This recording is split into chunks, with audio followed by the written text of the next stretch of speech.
When we're studying public policy, we're looking at how groups of people behave. And one thing that affects my behavior and yours is emotions. In an earlier video, I looked at Kingdon's 3 streams theory for getting on the policy agenda, the first stage in the policy cycle. Well, in this current literature series video, I'm combining the two because I'm exploring a recent article that looked at how emotions are involved in each of the 3 streams. By the end of this video, you'll understand what the author means by emotions, how they impact each of the streams, and how policy entrepreneurs can use emotions to get their preferred policy adopted, even if it's not the optimal policy. By the way, if this is your first time watching, I'm Seamus. I've spent the past decade working in Canada's public service after studying public policy and economics. I make videos to help you better understand how policies are made and what their impact really is. And in the current literature video series, I explore the most recent and interesting research so you don't have to. Let's dive right in.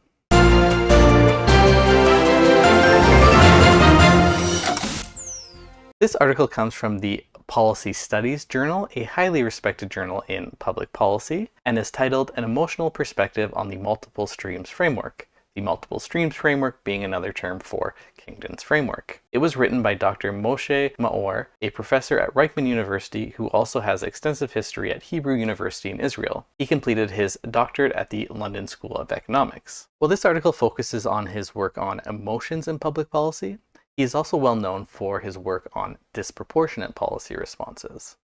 It's important to understand that this article is exploratory in nature, and so it proposes different ideas, but doesn't go about proving them. Rather, it opens the door for future research to prove or disprove what he proposes in this article. But I found a lot of them to be compelling, and so I thought it was worth talking about.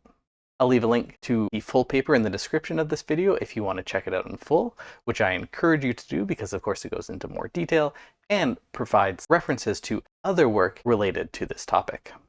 Now, when he says emotions in this article, it's not just the emotional state, but also the emotional needs, emotional intensity, emotional reactions, and emotional complexities.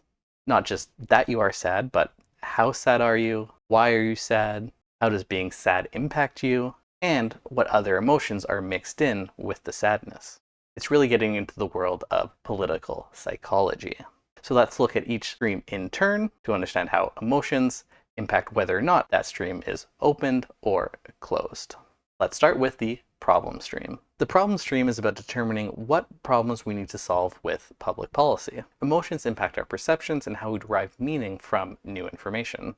So when thinking about different policy issues, ones that trigger strong emotional responses, such as anger or fear, may be more likely to be prioritized. Think about the last time you saw a headline that instantly made you feel angry or afraid. It probably suddenly felt like there was a problem that urgently needed government attention.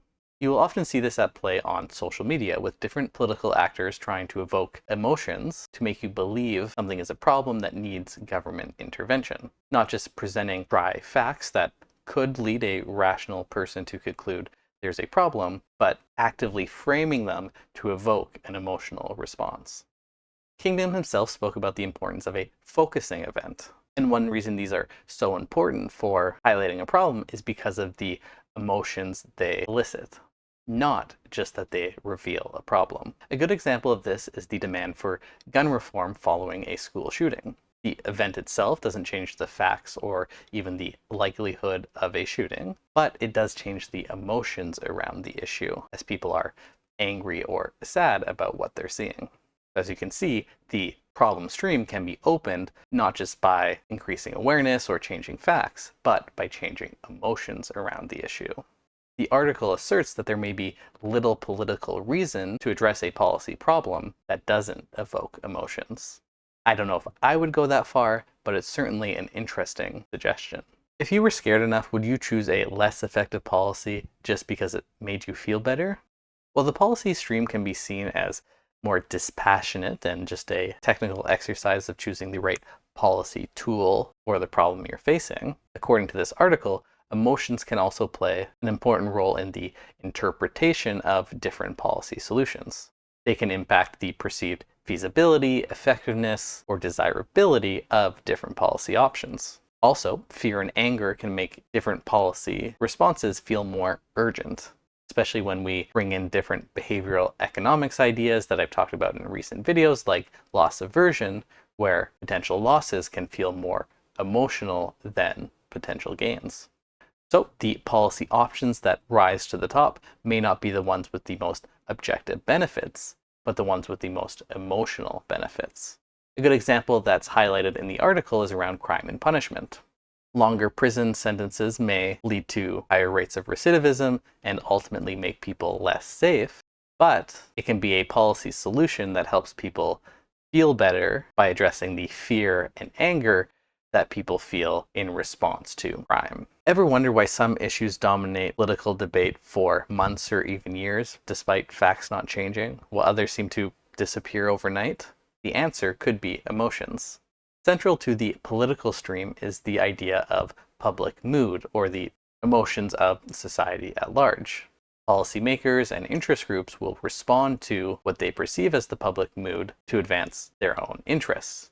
This can impact the coalitions that can be built around different issues. The strength of those emotions impacts the intensity and persistence of political engagement on an issue. If the emotional conditions don't allow for a coalition that represents a majority, then the stream will remain closed and no policy action will be taken. However, in this article, he argues that just considering one public mood is insufficient, since the overall society mood around different issues is often brief, less intense, and more diffuse.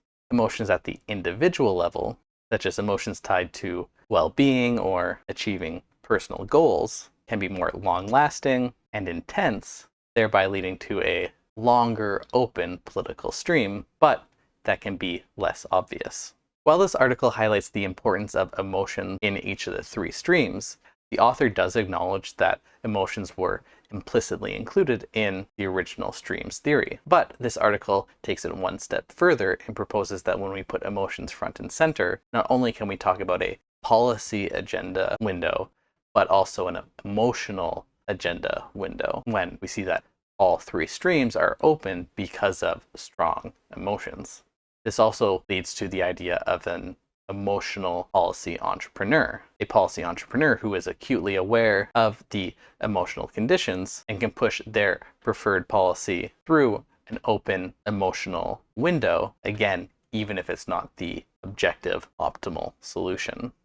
It also pushes back against the idea that the three streams are truly independent, as certain emotions can impact two or even all three streams at the same time. And so if all streams are opening up because of one emotion, you can't really say that all three streams are truly independent. It's emotions that cuts across all of them simultaneously. While the story is certainly compelling, and there is some literature to support the arguments made, the fact that this is an exploratory article means that there's limited empirical evidence to support what he proposes. I'm sure he would be the first to say that the goal of this article is to motivate other researchers to more concretely and empirically determine if what he's proposing is accurate.